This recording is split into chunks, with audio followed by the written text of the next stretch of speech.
Good evening and welcome to the FITT Show, financial information for today and tomorrow. I'm Bobby Kinzer, And I am Thomas Doty.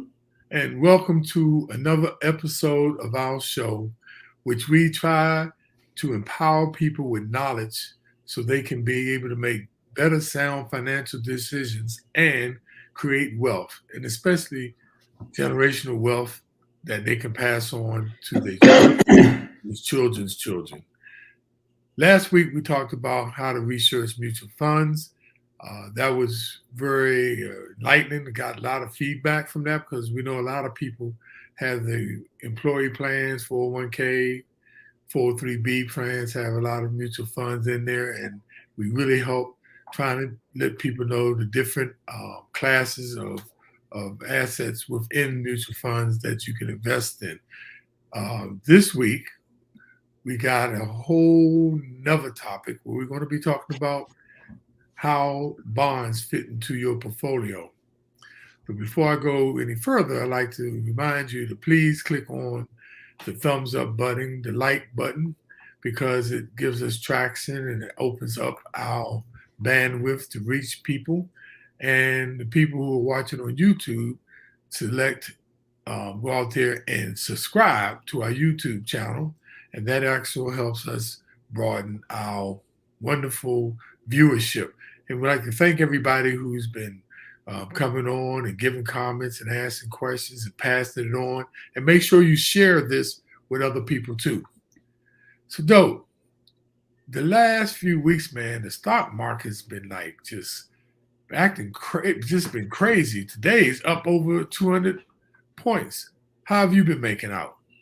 Man, it's been crazy in a good way. The market has been steadily going up. I've mentioned before that I own Tesla. I mean, just in the last month, Tesla's up over 200 points. I own some Microsoft that's done real well. And the stock I bought back in August, Upstart, it's up a couple hundred points since I purchased it. And it's really hard to pick a bad stock or in this market because just about everything's going up. If you make a solid choice, it's pretty easy to pick a good solid stock. And that's part of the reason you have to be in the game. You need to be invested so you don't miss out on the growth potential. I mean, we talked about looking at trends and picking stock and picking mutual funds. And that's why I jumped into Tesla, just because the electric car market is so hot and it's done extremely well. And again, I do my, let's call it risky investing with money I kind of have on the side. The bulk of my money is professionally managed, but I have some money that I invest myself, and I can be risky with that. I don't have any more college to pay for or no more weddings to pay for either. So I can be a little risky and take some chances on some stocks, and that's why I did it. So we always say no risk it, no biscuit. But everyone's financial situation is unique, and your risk tolerance is different than mine. But over the last year, the S&P index has gone up 35%. I mean, that's a pretty healthy increase. And that's what we've been trying to get you to understand, the basic investment strategies so that you can build wealth and just generate income to secure your own future.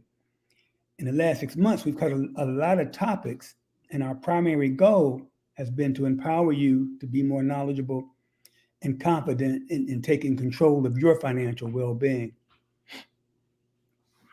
Well, that's so much going on, Dope, but it's interesting how you've been capitalizing.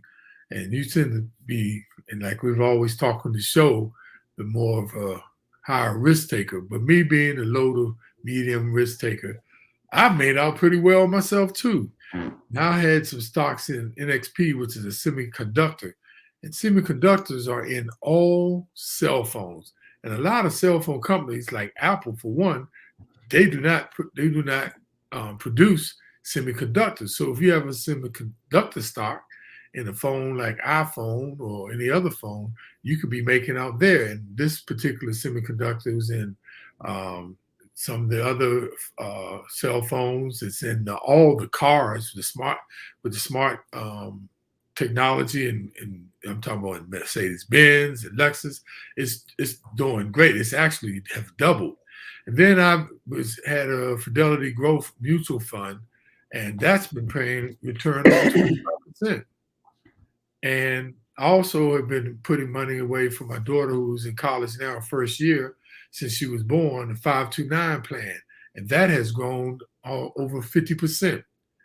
And I had a small portion, very small portion in Bitcoins.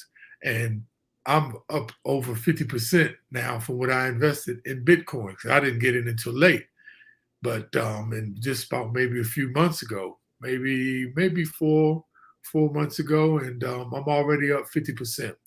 So we're not suggesting this is for everybody, but we're just trying to share with you all how we've been doing and how we've been faring in the market. And right now, the way the market's been going, you didn't have to be no rocket scientist, no great fund manager because everybody was making out. But I want to talk about another subject that is very important. Recently, there has been a lot of talk about inflation. And I know people hear this word all the time. Inflation is just the cost of goods. For the last 10 years, inflation has been around 2%. Inflation is now quoted at 5%. What does this mean? The cost of goods have gone up and the spending power of your dollar is increasing.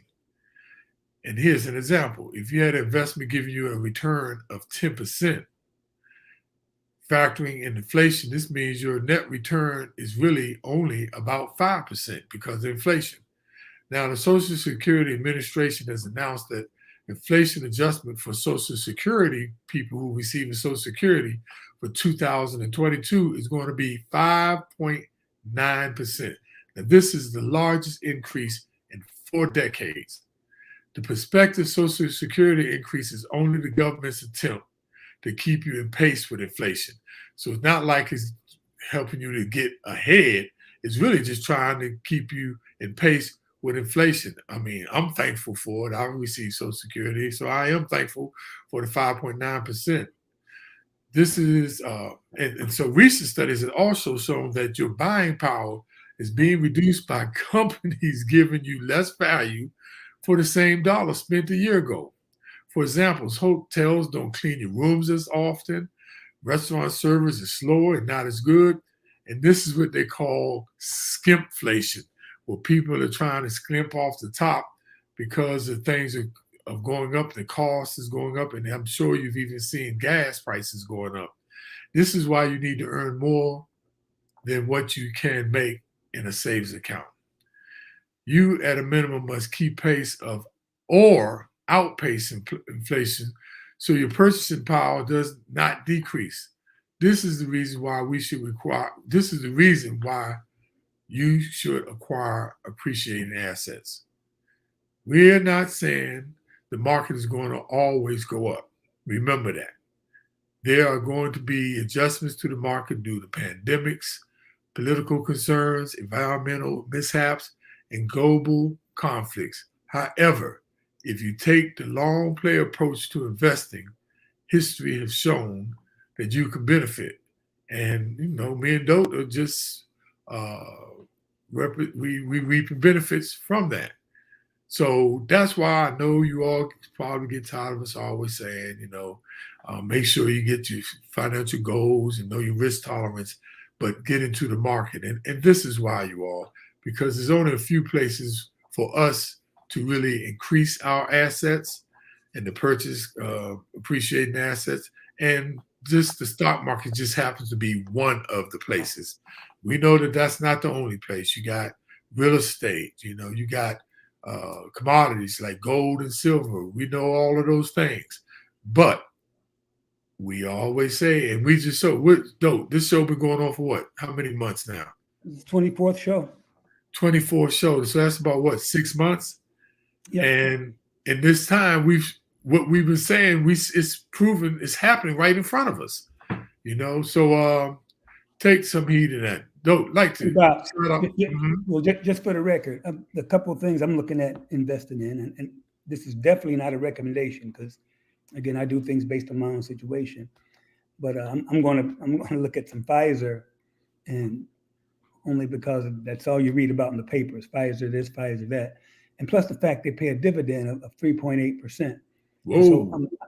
I look at that as just a safe place to park some money, make a decent dividend, and I'm also expecting the value of it to go up. And the other thing I started to buy is Ethereum. It's another cryptocurrency, and that's purely on the recommendation of my son to buy Ethereum. But I'm going to start periodically putting some money into that. So we can keep an eye on those and see how they do over the next few months and see what happens in the market.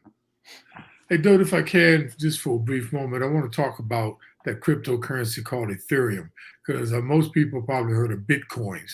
And the difference between Bitcoins and Ethereum and Binance, which is called stable coins, they're three different kinds of cryptocurrencies. And Ethereum has what they call smart contracts. So they write these contracts with a promise that it's going to grow to a certain amount. And it's supposed to be a little bit more stable than especially all that other cryptocurrency out there that's not backed by anything. And then the reason why a lot of people invest in the Bitcoin, because right now Bitcoin has the majority of the market share, which is over $1 trillion of the market share in Bitcoin. So the people are looking at that because that's normally a sign of the favorability of it. But it also has, trying to show you that it has a better structure. But all cryptocurrency is highly speculative. They're not regulated, and they're not federally insured. So be conscious of that. And then stable coins, they don't grow as fast because they tied pegged to the dollar. So those are three different types of cryptocurrency that's out there. So just be careful when you go out there. But just like every other asset class, y'all, it's just a digital asset. A lot of people like talking down on it, and one of the reasons why they don't want people to get into cryptocurrency because it's providing another currency other than the dollar, which we just told you because inflation, a lot of the dollar has sort of been losing its value. So that's why people are getting into these other currencies called cryptocurrency. So let's get into the bonds, understanding bonds, and where does it begin to start understanding about bonds? Well, first thing, let's talk about what is a bond and the definition of what a bond is. And it's basically an IOU. It's somebody promising to return your money after you lend them money and return it at some point in the future and also pay you interest on that investment. So it may be $1,000 bond, it may be a $10 million bond, it may be $100,000 bond or whatever, but it'll have a specific interest rate, and it'll clearly say when the money will be returned. And at that point, you'll get your principal back, and you should have received interest payments throughout the duration. That will also be spelled out. It may be monthly, it may be quarterly, it may be semi-annually, it may be annually, but you'll get interest payments for the use of your money, and then you'll get your principal returned to you at some point in the future. So that's basically what a bond is. It's an IOU, promise to pay, and something you buy, you get in return for giving someone money. Okay. Thank you for that explanation, Dope. The other thing I want to talk to you now about is the type of bonds. There's several different types of bonds out there. And let's talk first about one of the types of bonds, which is the federal government. You said something, Dope? No, it's cough. Oh, yeah. You struggling with that weather down there in Charlotte, huh? Oh, yeah. Yeah.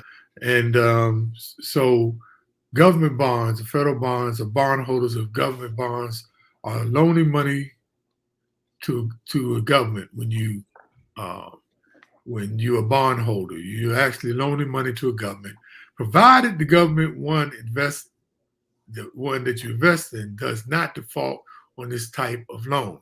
And this is unlikely with established nations. The principal of the bond is paid in full over time with interest. In the United States, there are several types of government bonds known as Treasury securities. The main three are Treasury bills, Treasury notes, and Treasury bonds. They mature at different rates and pay interest in different ways. They require a minimum investment of $100. Other types of government bonds may be cheaper to buy, but tend to result in a lower return.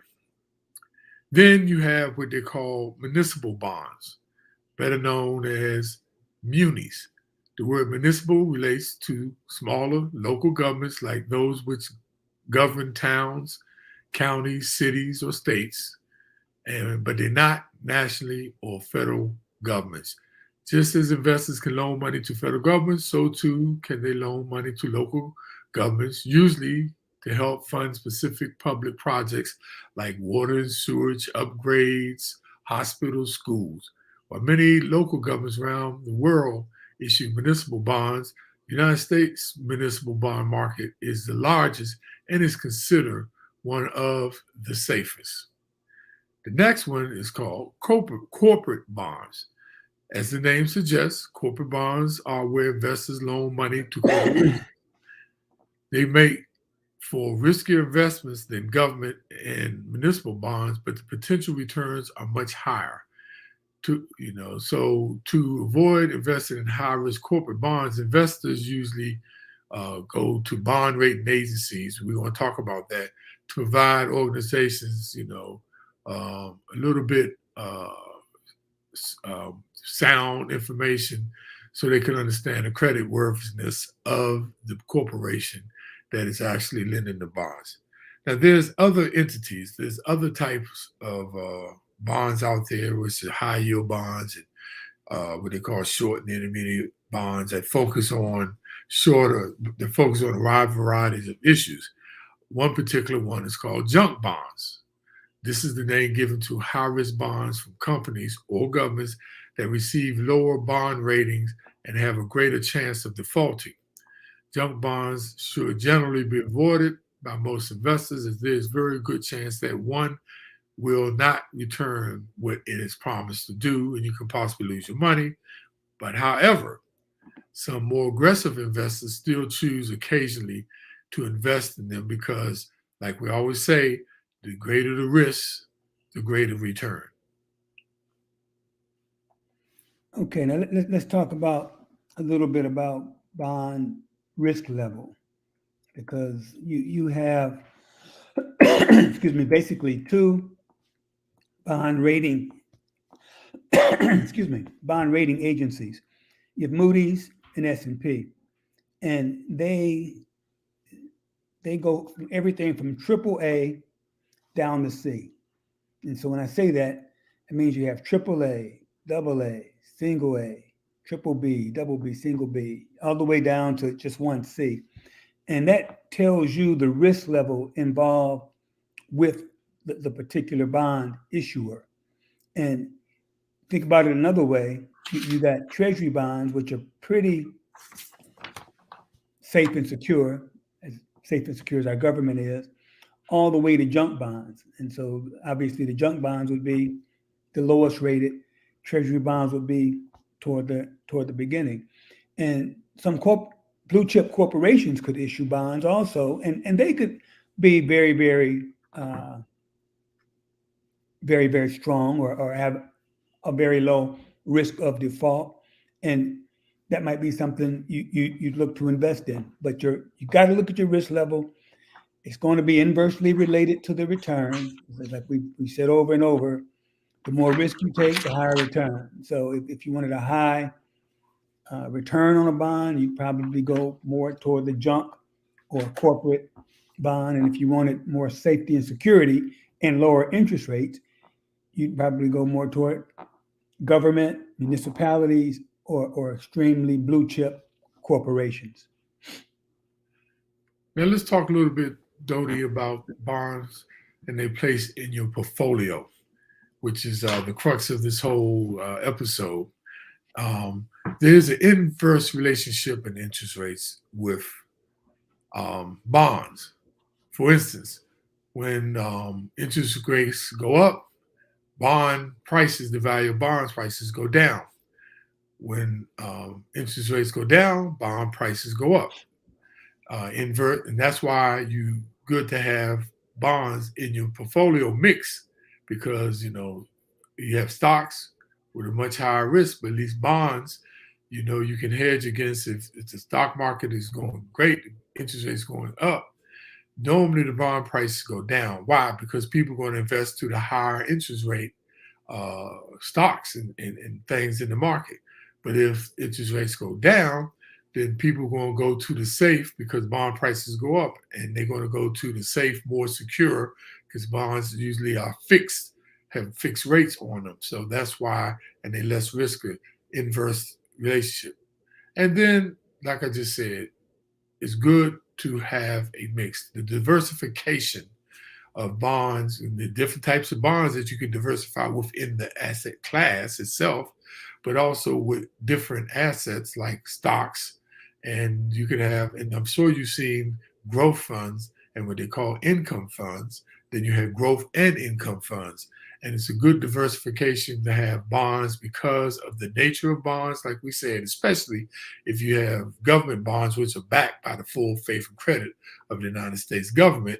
A lot of people like to, because bonds give a lower return because of the safety and security, but the risk is lower, but the return is lower too because of that. And they're more conservative. Like I said, if you invest in stocks, especially if you invested in small cap companies, emerging companies, the risk is so there. If it's a brand new company, you don't know if they're going to be able to have secure management and efficient management. If the emergency markets, like in other countries, they're unstable. But with bonds, they pretty much are real conservative. Like I say, especially if you're investing in municipal bonds. Like for instance, in Prince George's County, where I am, the bonds are rated AAA. That's the highest rating. So people look at that and they look at the conservative nature of those, and the risk is a little bit lower because they have a better bond rating too.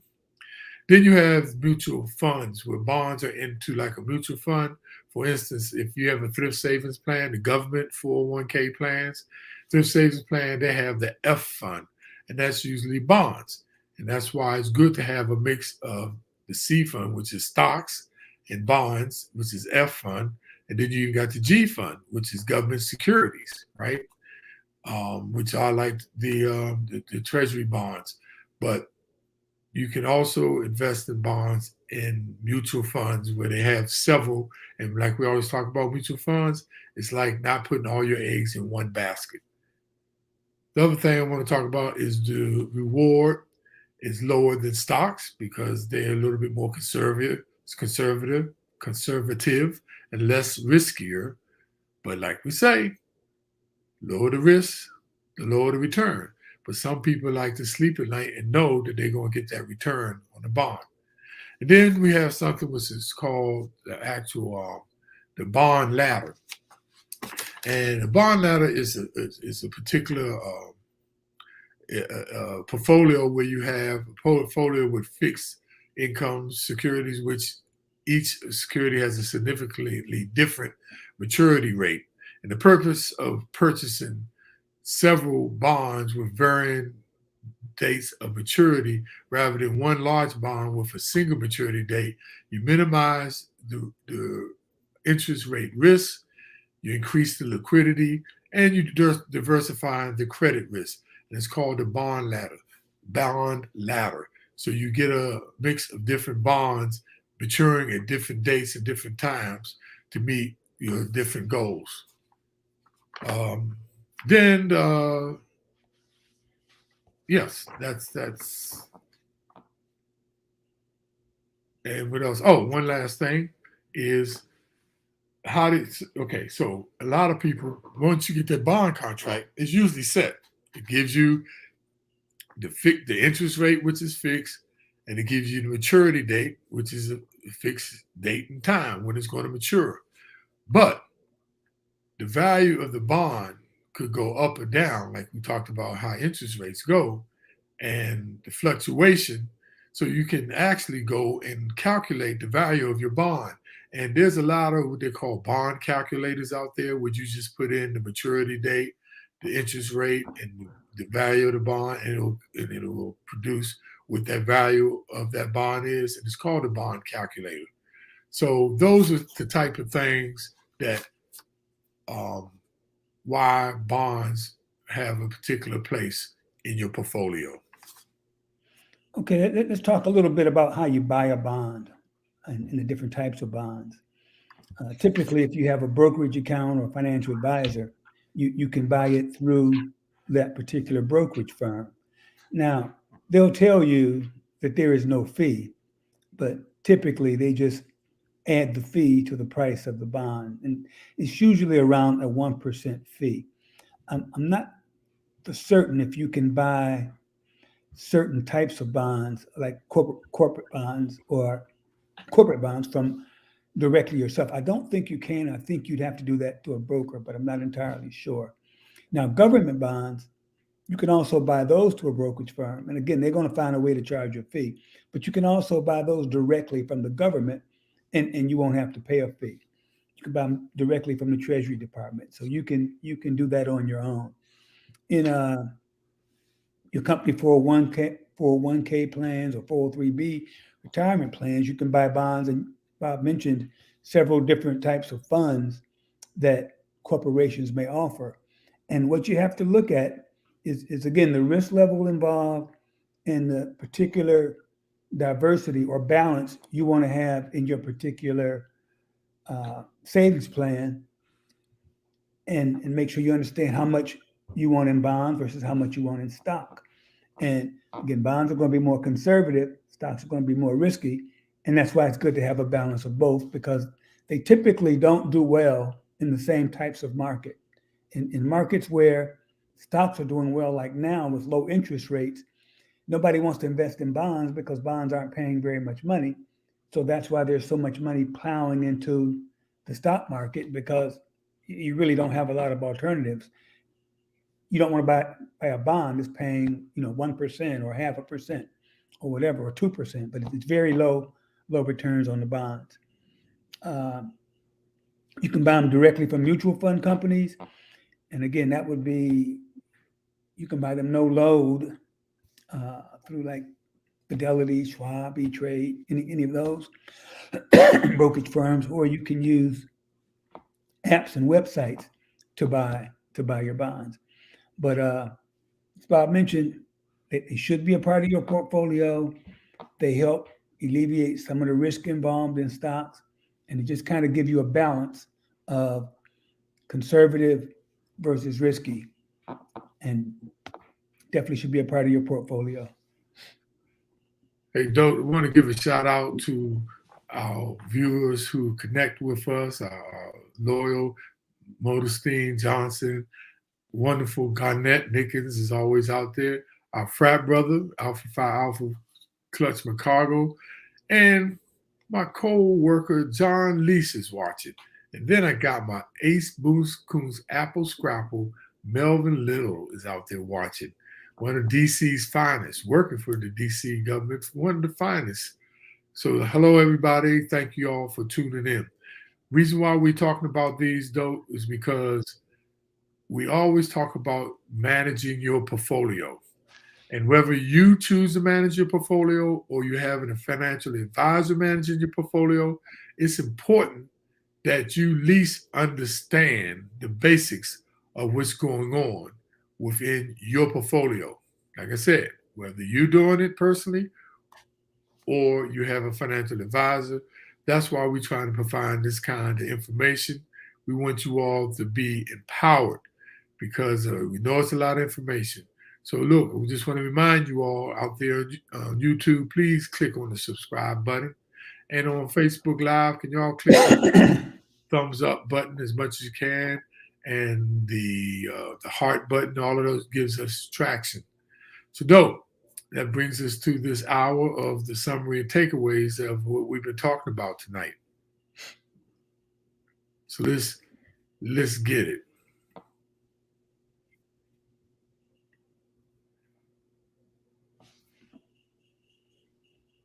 Okay. So one of the main takeaways, the first one is review the term of the bond contract before purchasing, because that's where all the information is. That's going to set the place for, because remember, it's nothing but a loan, whether it's the government, whether it's a municipality, they're borrowing from you and they're going to give you the term, the maturity, what the face value is, and what the interest rate is. So always review that bond contract. Okay, and excuse me, as we said, bonds are more stable than stocks, but the value can change. And as we talked about, as interest rates go down, the value of the bonds go up because when you issue a bond, let's say it's issued at 10%, because that's the prevailing interest rate. So if the interest rates go down to 8%, obviously a bond paying 10%, which is the bond you have, is worth more. So I don't know if we've made this clear, but even though bonds have a specific maturity date, you can sell them. They're still negotiable prior to their maturity date. And the value may go up and may go down.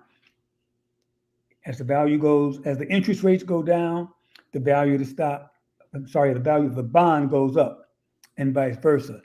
So they are stable, but understand the value can change. And if you had to sell a bond before its maturity date, it could be worth more or less than the stated or the maturity value or the value on the bond. So just be aware of that.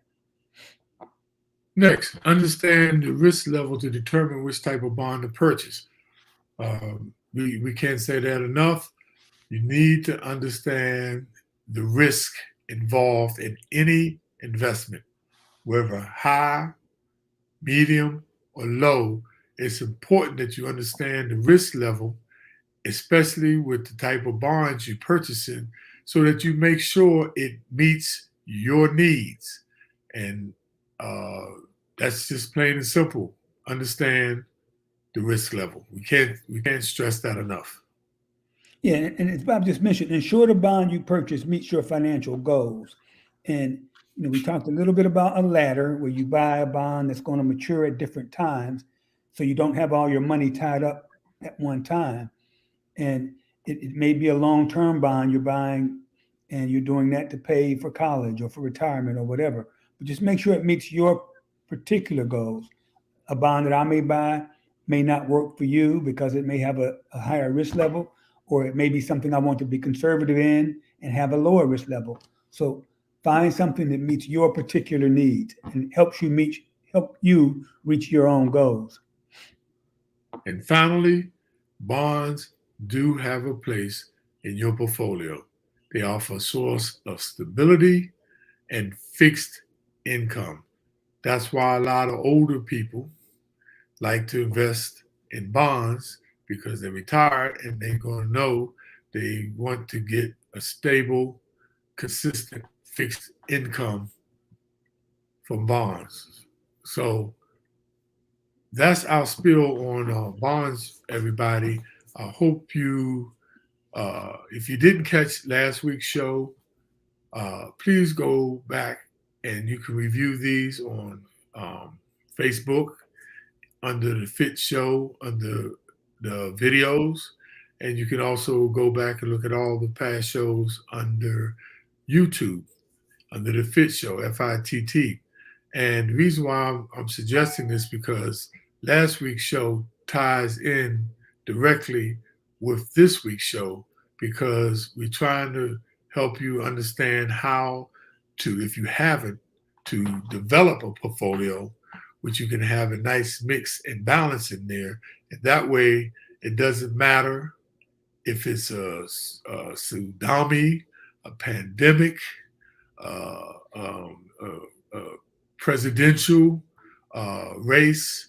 It doesn't matter if it's a Democrat or Republican office.